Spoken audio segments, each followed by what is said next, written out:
이 시간에는 자녀에게 주시는 은혜라고 하는 제목으로 하나님의 말씀을 전하겠습니다. 로마서 8장 29절과 30절에 보면 하나님이 우리를 자녀 삼으신 것에 대해서 말씀하고 있습니다. 그런데 하나님은 우리를 자녀 삼으시고 그것으로 만족하지 않습니다. 하나님의 자녀된 자들에게 은혜를 부어주시죠. 오늘 본문의 말씀은 하나님의 자녀된 자들에게 은혜를 베풀어 주시는 것을 말씀하고 있습니다. 그러면 오늘 본문을 통해서 하나님은 당신의 자녀에게 어떤 은혜를 주시는가를 생각해 보고자 합니다. 세 가지만을 생각해 보겠습니다. 첫째로 하나님은 당신의 자녀들이 패배하지 않게 하십니다. 31절 말씀을 보시죠. 31절을 보시면 그런즉 이 일에 대하여 우리가 무슨 말 하리요? 만일 하나님이 우리를 위하시면 누가 우리를 대적하리요? 라고 말합니다. 많은 것들이 하나님의 자녀들을 대적합니다. 여러 가지들이 하나님의 자녀를 대적하는데 여러분 그 하나님을 자녀들을 대적하는 그것들의 배후에는 누가 있냐면 사탄이 있습니다. 결론은 사탄이 하나님의 자녀들을 대적하는 거죠. 사탄은 원래 천사였습니다. 그런데 하나님을 대적하다가 사탄이 되었습니다. 그 하나님을 대적한 사탄이 이제 누구를 대적합니까? 하나님의 자녀들을 대적하는 거죠. 그 사탄은 하나님의 자녀들을 대적합니다. 그래서 물질의 어려움이나 또 질병을 주거나 하나님에 대해 의심을 갖거나 사람들을 보내서 하나님의 자녀들을 대적을 합니다. 여러분, 우리를 대적하는 것들은 그것들이 우리를 대적하는 게 아니에요. 그 배후에 사탄이 있음을 알아야 합니다. 사탄은 우리를 그냥 대적하지 않습니다. 성경에 보니까 사탄은 우는 사자처럼 우리를 대적한다라고 말합니다. 베드로전서 5장 8절에 근신하라 깨어라 너희 대적 마귀가 우는 사자같이 두루다니며 삼킬 자를 찾나니. 우는 사자, 배고픈 사자죠. 배고픈 사자는 눈에 보이는 게 없습니다. 보이면 다 잡아먹습니다. 사탄이 하나님의 자녀를 그렇게 대적한다는 거죠. 이 사탄이 하나님의 자녀를 대적하는 이유가 뭐겠습니까? 패배하게 하기 위해서 대적하는 거죠. 그러나 여러분, 사탄이 아무리 하나님의 자녀를 대적해도 하나님의 자녀는 절대로 패배하지 않습니다. 하나님이 패배하지 않게 하시죠. 왜 하나님의 자녀는 사탄이 대적해도 패배하지 않습니까? 그것은 하나님이 우리의 편이 되어주시기 때문에 그렇습니다. 오늘 31절 말씀에 보면은 만일 하나님이 우리를 위하시면 이라는 말이 나옵니다. 하나님이 우리를 위하신다라는 말은 하나님이 우리의 편이 되어주신다는 거죠. 하나님이 우리의 편이 되어주시기 때문에 누가 우리를 대적해도 우리는 패배하지 않는다라고 말합니다. 여러분, 하나님은 천지를 창조하신 분입니다. 천지를 창조하신 하나님은 능력 있는 분입니다. 때문에 어떠한 것들이 대적을 해도 하나님께서는 우리의 편이 되어주셔서 그 어둠의 세력들을 물리쳐 주는 거죠. 이스라엘 백성들이 애굽에 나와서 가나안을 향해 갑니다. 가나안으로 가는데 그들 앞에 아말렉 족속이 대적해 오는 거예요. 여러분, 아말렉 족속 훈련을 잘 받은 족속입니다. 이스라엘 백성들은 애굽에서 노예로 있던 자들이에요. 오합지졸입니다. 상식적으로 생각하면 누가 이기겠습니까? 아말렉 족속이 이기고 이스라엘 백성들이 패배하게 되어 있는 거죠. 그게 상식적인 겁니다. 결과는 어떻게 됐습니까? 아말렉 족속이 패배하고 이스라엘 백성이 승리했습니다. 어떻게 그렇게 됐습니까? 하나님께서 이스라엘 백성들의 편이 되어주셨기 때문에 그렇습니다. 하나님은 이스라엘 백성들이 아말렉 백성 족속과 싸워서 승리하고 난 다음에 그들에게 말씀합니다. 출애굽기 17장 16절에 이르되 여호와께서 맹세하시기를 여호와가 아말렉과 더불어 대대로 싸우리라 하셨다 하였더라 라고 말합니다. 하나님이 이스라엘 백성들에게 말씀하는 거죠. 이스라엘 백성들이 아말렉 족속과 싸워 승리했는데 이스라엘 백성들은 또 염려가 있습니다. 왜냐하면 다음에 또 아말렉 족속을 만나면 어떡하지? 그때는 어떻게 될까? 염려하는 거죠. 그게 염려하는 이스라엘 백성들에게 하나님이 말씀합니다. 걱정하지 말아라. 걱정하지 말아라. 내가 대대로 아말렉과 싸울 것이야. 이 말은 내가 언제까지나 너의 편이 될 것이야. 그런 말이죠. 여러분, 우리 앞에 아말렉 족속과 같은 어둠의 세력이 있다 할지라도 대적자가 온다 할지라도 절대로 두려워하지 마세요. 하나님이 우리의 편이 되어 주십니다. 그러면 우리는 승리하게 되는 거죠. 시편 118편 6절과 7절에 이렇게 말합니다. 여호와는 내 편이시라 내가 두려워하지 아니하리니 사람이 내게 어찌할까. 여호와께서 내 편이 되사 나를 돕는 자들 중에 계시니 그러므로 나를 미워하는 자들에게 보응하시는 것을 내가 보리라. 여기 나를 미워하는 자들에게 보응하시는 것을 내가 본다 그랬는데 여기 보응한다라는 말은 패배한다는 말이죠. 나를 공격하는 자들을 그들이 하나님께서 패배시켜주는 것을 내가 본다라고 말씀하고 있습니다. 하나님이 우리 편이 되어주시면 절대로 우리는 패배하지 않습니다. 하나님은 당신의 자녀를 절대로 패배하게 하지 않습니다. 여러분 어떤 어려움이 온다 할지라도 대적자가 온다 할지라도 절대로 두려워하거나 염려하지 마세요. 하나님이 우리의 편이 되어주시면 우리는 반드시 승리하게 될 줄로 믿습니다. 중요한 것이 있습니다. 그것은 하나님을 우리의 편으로 모셔드려야 된다는 거죠. 하나님이 우리의 편이 되어주시고 우리에게 와도 우리가 거부하고 하나님 아닙니다. 내 능력으로 하겠습니다. 내 힘으로 하겠습니다. 라고 하나님이 우리의 편 되어주신 것을 거부하고 내 능력을 하려고 하는 자들이 있습니다. 그들은 어떻게 될까요? 승리할 수 있을까요? 절대로 승리하지 못합니다. 여러분 어둠의 세력들은 우리가 힘이 세거든요. 하나님이 우리의 편이 되어주실 때 그 하나님을 모셔드려야 합니다. 그래서 나를 추방하고 하나님을 추대해야 합니다. 그래야 우리는 승리하게 되는 거죠. 여러분 하나님은 당신의 자녀들에게 패배하지 않게 하시는 은혜를 베풀어 줍니다. 여러분 우리 모두가 다 인생 살아갈 때 우리를 대적하는 그 대적자들 앞에서 하나님께서 승리하게 하시는 그 하나님의 은혜를 모두 다 받기를 간절히 소망합니다.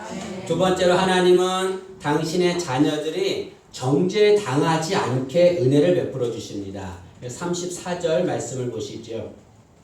누가 정죄하리요 죽으실 뿐 아니라 다시 살아나신 이는 그리스도 예수시니 그는 하나님 우편에 계신 자요 우리를 위하여 간구하는 자시니라. 여기 누가 정죄하리요 이 말은 무슨 뜻입니까? 누구도 우리를 정죄할 수 없다는 것을 말씀하는 거죠. 여러분 사탄은 하나님의 자녀들을 정죄합니다. 그래서 하나님의 자녀들에게 다가와서 얘기하는 거죠. 야, 너같이 범죄한 자가, 너같이 죄 많이 짓는 자가 어떻게 하나님의 자녀가 될 수 있다고 말하냐? 네가 어떻게 하나님의 자녀가 되는가? 너는 죄인이기 때문에 하나님의 자녀가 될 수 없다라고 정죄합니다, 우리를. 그러면 그 사탄의 정죄에 넘어가면 어떻게 됩니까? 하나님의 자녀 되는 걸 포기하는 거죠. 그러나 여러분, 사탄이 아무리 우리를 정죄해도 하나님의 자녀가 되면 하나님이 정죄당하지 않게 은혜를 베풀어 주는 거죠. 왜 하나님은 하나님의 자녀들이 정죄당하지 않도록 은혜를 베풀어 줍니까? 두 가지 이유 때문입니다. 하나는 하나님이 하나님의 자녀들을 의롭다라고 선언하셨기 때문에 그렇습니다. 33절 하반절 말씀을 보시죠. 33절 하반절에 보시면 의롭다 하신 이는 하나님이시니, 하나님께서 하나님의 자녀들을 의롭다라고 말씀하십니다. 여기 의롭다라고 하는 말은 법적인 용어입니다. 이렇게 죄인이 있는데요, 재판관이 그 죄인 보고서 당신은 무죄요. 그러면 그 사람은 즉시 무죄가 되는 거예요. 그러면 누가 당신은 죄인이라고 아무리 얘기해도 그 사람은 더 이상 죄인이 아닌 거죠. 여러분, 하나님은 우리의 재판관이 되십니다. 하나님께서 우리에게 너는 무죄야 라고 얘기합니다. 그러면 누가 우리를 정죄해도 우리는 그 정죄 당하지 않게 되는 거죠. 하나님께서 너는 이제 죄인이 아니야, 너는 의로운 자야 라고 말씀하시면 우리는 절대로 정죄를 당하지 않습니다. 여러분, 스가랴 3장에 보면 대제사장 여호수아가, 여기 나오는 여호수아는 이스라엘 백성들을 가나안으로 인도한 여호수아가 아닙니다. 대제사장 여호수아가 하나님 앞에 섰어요. 근데 그 여호수아가 더러운 옷을 입고 하나님 앞에 섰습니다. 그 모습을 보고 사탄이 하나님 앞에 여호수아를 정죄하는 겁니다. 하나님, 이렇게 여호수아가 더러운 옷을 입고 하나님 앞에 섰는데 어떻게 이런 자가 대제사장이 됩니까? 절대로 대제사장이 될 수 없습니다 라고 여호수아를 정죄합니다. 그럴 때 하나님께서 어떻게 하셨습니까? 오히려 오히려 사탄을 책망합니다. 그리고 여호수아가 입고 있던 더러운 옷을 벗깁니다. 그리고 아름다운 옷을 갈아입혀요. 그러자 그 모습을 본 사탄이 더 이상 여호수아를 정죄하지 않게 됩니다. 여러분, 대제사장 여호수아는 영적으로 하나님의 자녀를 의미합니다. 그 여호수아가 더러운 옷을 입었다고 하는 것은 죄가 있다는 것을 말하죠. 그 더러운 옷을 벗기고 아름다운 옷을 입혔다고 하는 것은 하나님이 의롭게 하셨다는 것을 말합니다. 그 아름다운 옷을 입고서 여호수아가 아름다운 옷을 입자 사탄이 여호수아를 정죄하지 못했다고 하는 것은 하나님이 의롭게 해준 자는 누구도 정죄하지 못한다는 것을 말씀하는 거죠. 여러분, 하나님이 우리를 의롭다라고 인정하셨어요. 의롭다라고 선언하셨습니다. 때문에 어떠한 누가 우리를 정죄해도 우리는 정죄당하지 않습니다. 두 번째로 하나님의 자녀가 정죄당하지 않는 이유는 주님이 우리 죄를 용서해 주셨기 때문에 그렇습니다. 34절 말씀을 보시죠. 34절 보시면 누가 정죄하리요 죽으실 뿐 아니라 다시 살아나신 이는 그리스도 예수시니. 여기 보면 주님께서 어떻게 하셨냐면 죽으셨다가 다시 살아나셨다라고 말합니다. 여러분, 주님께서 우리를 위해서 죽으셨습니다. 주님이 죽으신 이유가 무엇입니까? 우리의 죄 때문에 죽으신 거예요. 주님께서 십자가에 죽으시고 다시 살아나셨습니다.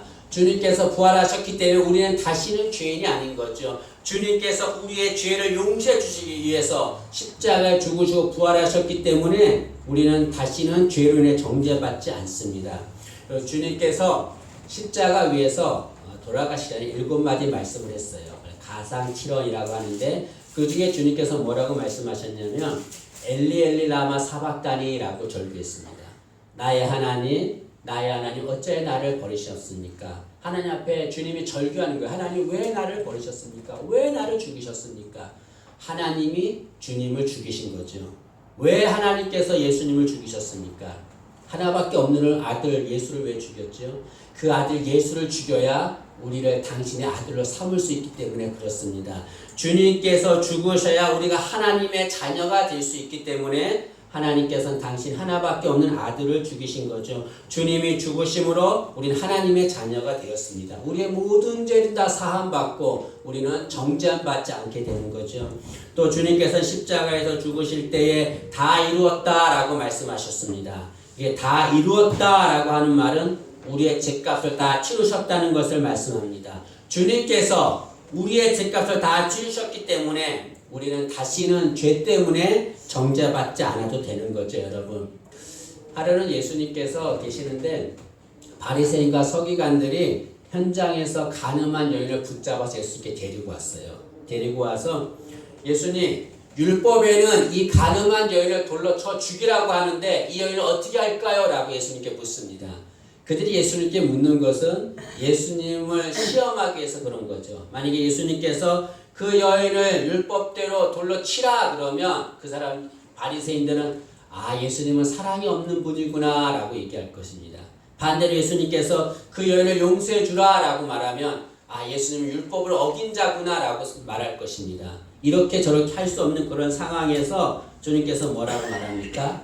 죄 없는 자가 돌로 치라 라고 말합니다. 그 말을 듣고 거기에 있는 사람들이 다 떠나갔다고 그랬어요. 다 자신들이 죄가 있다는 것을 인정하는 거죠. 다 떠나가고 아무도 없자 주님께서 그 여인에게 묻습니다. 너를 정죄한 자들이 어디 있느냐라고 물어요. 여인이 아무도 없습니다. 다 떠나갔습니다. 라고 대답합니다. 그렇게 말한 여인에게 주님께서 말씀합니다. 나도 너를 정죄하지 않는다 라고 말합니다.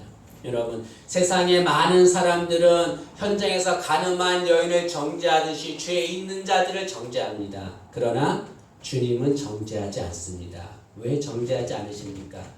우리 죄를 위해서 주님이 십자가에 죽으셨기 때문에 그렇습니다. 여러분, 우리는 가늠한 여인과 같은 죄 있는 자들입니다. 우리는 정죄받아 마땅한 자들이에요. 그러나 주님 우리를 정죄하지 않습니다. 우리를 용서하십니다. 때문에 주님이 우리를 정죄하지 않기 때문에 누구도 우리를 정죄할 수 없는 거죠. 여러분, 간혹 자신이 지은 죄 때문에 그것 때문에 괴로워해서 자신이 자신을 정죄하는 자들이 있습니다. 나는 안 돼. 나는 죄인이야. 자기가 자기 자신을 정죄하는 자들이 있습니다. 그래서 너무나 고통스러운 삶을 사는 자들이 있습니다. 마음에 상처를 안고 사는 자들이 있습니다. 여러분, 그래서는 안 됩니다. 여러분, 주님께서 우리의 죄를 다 용서하셨어요. 때문에 누구도 우리를 정죄할 수 없습니다. 사탄도 우리를 정죄할 수 없어요. 우리 자신도 나를 정죄할 수 없습니다. 여러분, 주님은 우리를 정죄하지 않습니다. 우리를 의롭다라고 인정하시고 우리 대신 십자가에 죽으셔서 우리 죄를 용서해 주셨습니다. 때문에 여러분, 어떠한 상황에서도 절대로 정죄받지 않은 우리 되기를 간절히 원합니다. 죄에서 자유한 자 되기를 간절히 소망합니다. 여러분, 우리는 많은 죄를 짓고 살아요. 그러나 어떠한 죄를 지어도 그것이 하나님보다 크진 않습니다. 어떠한 죄도 하나님의 사랑보다 크진 않습니다. 하나님의 긍휼보다 크진 않습니다. 하나님의 그 크신 사랑과 긍휼이 우리의 모든 죄를 다 사하시거든요. 여러분, 죄 가운데서 죄로 인해서 스스로 정죄하지 않기를 바랍니다. 죄에서 자유함받는 우리 되기를 간절히 소망합니다.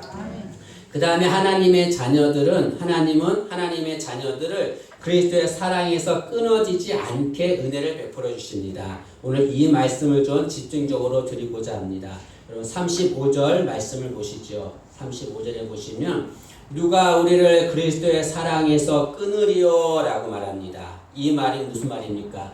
누구도 우리를 그리스도의 사랑에서 끊을 수 없다는 거죠. 하나님의 자녀를 그리스도의 사랑에서 끊을 수 없다는 말입니다. 여러분, 사탄은 우리를 그리스도의 사랑에서 끊으려고 많은 노력을 합니다. 그 중에 하나가 뭐냐면 어려움을 주는 거죠. 그래서 어려움을 당하면 그리스도의 사랑을 의심하게 됩니다. 아, 주님이 나를 사랑하시는데 왜 내게 어려움이 있는가? 주님이 나를 사랑하지 않기 때문에 내게 어려움이 있는 거다 라고 주님의 사랑을 의심합니다. 그 주님의 사랑을 의심하면 주님의 사랑에서 끊어지게 되는 거죠. 그러나 사도 바울은 말하기를 사탄이 어떤 어려움을 주어도 우리를 그리스도의 사랑에서 끊을 수 없다라고 말합니다. 35절 하반절에 보시면 환난이나 곤고나 박해나 기근이나 적신이나 위험이나 칼이랴. 사도 바울은 어떤 환난이 와도 곤고가 와도 박해나 기근이나 적신이나 위험이나 칼 같은 어려움을 당해도 그리스도의 사랑에서 우리를 끊을 수 없다라고 말합니다. 그리고 더 나아가서 이 우주에 있는 어떠한 것도 우리를 그리스도의 사랑에서 끊을 수 없다라고 말합니다. 38절과 39절을 보시지요. 내가 확신하노니 사망이나 생명이나 천사들이나 권세자들이나 현재일이나 장래일이나 능력이나 높음이나 깊음이나 다른 어떠한 피조물이라도 우리를 우리 주 그리스도 예수 안에 있는 하나님의 사랑에서 끊을 수 없으리라. 세상 어떠한 것도 우리를 하나님의 사랑에서 끊을 수 없다라고 사도 바울은 확신 있게 얘기합니다. 사도 바울이 이렇게 확신 있게 말하는 이유가 무엇입니까? 이렇게 어려움이 있음에도 주님의 사랑이 끊어지지 않는 이유가 무엇입니까?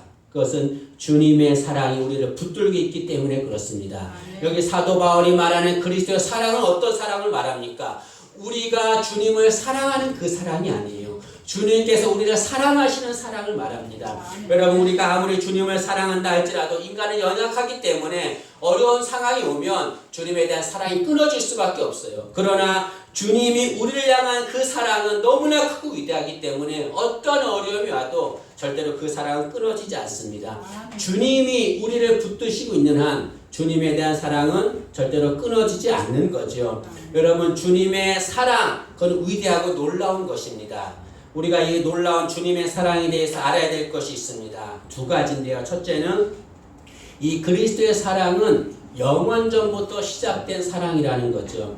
여러분, 주님은 우리를 언제 사랑하실까요? 우리가 딱 응애하고 태어난 그 순간부터 우리를 사랑하실까요? 주님은 이 세상이 창조되기 전부터, 내가 이 세상에 태어나기 전부터 나를 사랑하신 겁니다. 그래서 하나님은 나를 사랑하셔서 내가 태어나는 그 순간부터 계속 사랑을 베풀어 주는 거죠. 여러분, 우리는 이 세상 사는 동안에 그냥 사는 거 아닙니다. 하나님의 사랑을 받으며 사는 자예요. 그만큼 귀한 존재입니다. 때문에 여러분, 세상에 살 때 조금 힘들고 어려운 거 그것 때문에 너무 힘들어할 필요 없습니다. 하나님의 사랑을 받는 귀한 자로서 늘 기쁨이 충만하고 자신감 있게 살아가는 우리 되기를 간절히 소망합니다. 누가 우리를 정죄해도 누가 우리를 비난해도 거기에 신경 쓸 거 없어요. 까짓거 뭐 그 사람들이 우리를 먹여 살리는 것도 아니고 하나님이 우리를 사랑하신다. 그 하나 가지고서 우리가 믿음으로 살기를 간절히 소망합니다. 또 그리스도의 사랑은 사랑할 수 없는 자를 사랑하는 사랑을 말합니다. 여러분, 주님은 우리가 잘나고 사랑받을 자격이 있기 때문에 우리를 사랑하시는 것이 절대로 아닙니다. 여러분, 인간은 범죄한 자입니다. 하나님과 원수된 자예요. 하나님 앞에 범죄한 우리는 하나님께 사랑받을 자격이 없는 자들입니다. 그런데 사랑받을 자격이 없는 자들을 주님이 사랑하시는 거죠. 로마서 5장에 보면 주님께서 우리를 언제 사랑하셨냐면 우리가 연약할 때 우리를 사랑하셨고 우리가 죄인 되었을 때 사랑하셨고 하나님과 원수 되었을 때 우리를 사랑하셨다라고 말합니다. 도저히 하나님께 사랑받을 자격이 없는 그런 자임에도 주님이 우리를 사랑하셨다라고 말하고 있습니다. 주님은 그 사랑을 우리가 주 앞에 가는 그 순간까지 영원토록 사랑을 베풀어 주십니다. 여러분, 놀라운 것이 있어요. 그 주님의 놀라운 사랑, 그 사랑을 받으면 어떻게 되는가? 그러면 어떠한 상황에서도 승리하는 삶을 살게 된다는 거죠. 여러분, 37절 말씀을 보시죠. 37절 보시면 그러나 이 모든 일에 우리를 사랑하시는 이로 말미암아 내가 넉넉히 이기느니라 라고 말합니다. 여기 우리를 사랑하신 이로 말미암아 우리를 사랑하시는 그 주님으로 인해서 우리가 넉넉히 이긴다 라고 말합니다. 넉넉히 이긴다는 말은 무엇입니까? 거뜬하게 승리한다는 거죠, 여러분. 다윗은 하나님의 사랑을 받은 자입니다. 근데 어느 날 다윗이 블레셋의 골리앗 장군이 이스라엘을 저주하고 모욕하는 말을 듣습니다. 그 현장을 봐요. 다윗이 어떻게 했습니까? 돌멩이 5개를 갖고 와요. 그 중에서 하나를 던져서 골리앗을 물리칩니다. 쓰러뜨립니다. 그 다윗의 손에는 몇 개의 돌멩이가 남아 있습니까? 4개의 돌멩이가 남아 있어요. 그것은 뭘 말합니까? 앞으로도 4명의 골리앗을 물리칠 수 있다는 거죠. 거뜬히 이겼다는 것을 말합니다. 여러분, 다윗은 하나님의 사랑을 받은 자입니다. 하나님의 사랑을 받았기 때문에 골리앗도 거뜬하게 이겼습니다. 넉넉하게 이긴 거죠. 우리도 마찬가지입니다. 주님을 사랑하는 자, 그 주님의 사랑을 받는 자, 그런 자는 이 세상에서 어떠한 일에도 거뜬히 넉넉하게 승리하게 될 줄로 믿습니다. 여러분, 그 주님의 사랑에서 끊어지지 않기 위해서 우리가 해야 할 것이 있습니다. 그것은 주님의 사랑을 확신해야 된다는 거죠. 아까 읽었지만 38절 말씀에 보니까 사도 바울은 내가 확신하노니 라고 말하고 있습니다. 여기 확신한다는 것은 뭘 말합니까? 어떠한 것도 그리스도의 사랑에서 끊을 수 없다라고 확신하는 것을 말하는 거죠. 사도 바울은 이 그리스도의 사랑을 확신했습니다. 그래서 그는 복음을 전하다가 많은 고난을 당했지만 그 고난을 당해도 그리스도의 사랑이 나를 끊을 수 없다라고 하는 것을 확신을 가지고 있기 때문에 담대하게 주의 복음을 전할 수 있게 되었습니다. 여러분, 주님은 우리를 사랑하세요. 여러분, 그 사랑을 확신해야 됩니다. 그 주님의 사랑을 확신하는 만큼 그 주님의 사랑이 우리에게 부어질 것입니다. 그 주님의 사랑을 확신하는 만큼 주님의 사랑, 주님에 대한 사랑이 절대로 흔들리지 않을 것입니다. 여러분, 어떠한 상황이 와도 주님의 사랑을 확신하고 절대로 의심하지 않는 우리 되기를 간절히 소망합니다. 주님은 당신의 몸을 버리실 만큼 우리를 사랑하셨어요. 6.25가 지나고 1.4후퇴 때 이게 사람들 피난을 갔어요. 피난을 갔는데 미국인 선교사 부부가 자기들 피난을 가려고 가는데 어느 게 다리 위를 건너가고 있는데요. 이 다리 밑에서 애기 울음소리가 막 들리는 거예요. 막 크게 들리는 거예요. 피난길인데 이 미국인 선교사 부부가 우리가 살자 하고 그냥 가려고 하는데 또 너무 애가 찬양이 오니까 다리 밑으로 갔어요. 갔는데 정말 믿을 수 없는 일이 벌어졌습니다. 한 아기가 옷에 옷에 막 둘러싸여 있는 거예요. 근데 그 옆에 옷이 다 발겨벗겨진 여인이 그 아기를 이렇게 끌어안고 있었습니다. 그 아이의 어머니겠죠, 여러분. 그 아이 어머니는 그 아이를 살리기 위해서 자신 옷을 다 벗은 겁니다. 추우니까. 그리고 아이를 꽁꽁 싼 거지, 여러분. 그 여인은 죽었어요. 어머니는 죽었지만 그 아이는 살았습니다. 이 미국인 선교사 부부는 그 아이를 그냥 두고 갈 수가 없었어요. 그래서 그 아이를 미국으로 데려갑니다. 아들 삼은 거죠. 그 아이가 자랐습니다. 대학생이 되었어요. 하루는 겨울 방학 때 이 대학생 아들이 입양한 아들이 그 미국인 선교사 부부에게 한 가지 부탁을 합니다. 나를 처음 만났을 때 그 장소로 나를 데려가 주세요라고 부탁을 합니다. 그래서 선교사 부부가 그 아이를 데리고 이제 간 거죠. 다리 밑으로. 내가 너를 처음 만나는 곳이다. 너를 데려온 곳이다라고 얘기해 줍니다. 그러자 그 아이가, 그 대학생 아이가 거기서 무릎을 꿇습니다. 그리고 자기 옷 하나씩 다 벗어요. 다시. 선교사 부부가 왜 그러냐고 말려도 말리지 말라고 하나씩 다 벗습니다. 그러고 나서 절규하면서 이렇게 말합니다. 어머니 그때도 이렇게 추우셨지요. 어머니 그때도 이렇게 추우셨죠. 나를 살리기 위해서 옷을 다 벗어버리시고 그때 이렇게 추우셨죠. 라고 얘기합니다. 여러분 그 어머니는 그 아기를 살리기 위해서 자신의 몸을 희생한 겁니다. 여러분 주님께서 우리를 살리시기 위해서, 우리 죄를 용서하기 위해서 당신의 몸을 희생하신 것입니다. 그것이 주님의 위대한 사랑이고 놀라운 사랑입니다. 그 놀라운 주님의 사랑, 그 사랑은 절대로 의심해서는 안 됩니다. 여러분 내가 힘들고 어려워도 주님 나를 사랑하지 않는 거 아닙니다. 나를 사랑하시는 거예요. 그 사랑을 확신해야 되는 겁니다. 그 사랑을 확신할 때에 그들에게 주님의 사랑이 부어지고 주님에 대한 사랑이 절대로 변하거나 흔들리지 않고 끊어지지 않게 되는 겁니다. 여러분 하나님은 당신의 자녀들을 사랑하십니다. 그 사랑으로 끝나지 않고 일생 동안 그 사랑으로 보호하시는 거죠. 그 사랑 의심하지 않는 우리 되기를 간절히 원합니다. 말씀을 마치겠습니다. 하나님은 당신의 자녀들을 그냥 방치하지 않습니다. 그 자녀들에게 은혜를 베풀어 주십니다. 어떤 은혜를 베풀어 줍니까? 패배하지 않는 은혜를 베풀어 줍니다. 정죄받지 않는 은혜를 베풀어 주고 끊어지지 않는 사랑의 은혜를 베풀어 줍니다.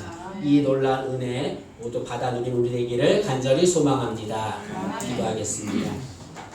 주님 은혜를 감사합니다. 우리를 하나님의 자녀로 삼아주신 것도 감사한데 우리에게 은혜를 베풀어 주심을 진심으로 감사합니다. 패배하지 않게 하시고 정죄받지 않게 하시고 그리스도의 사랑 안에 거하게 하심을 감사합니다. 일생 동안에 이 은혜를 누리며 사는 우리 모두가 될 수 있도록 은혜를 더하여 주옵소서.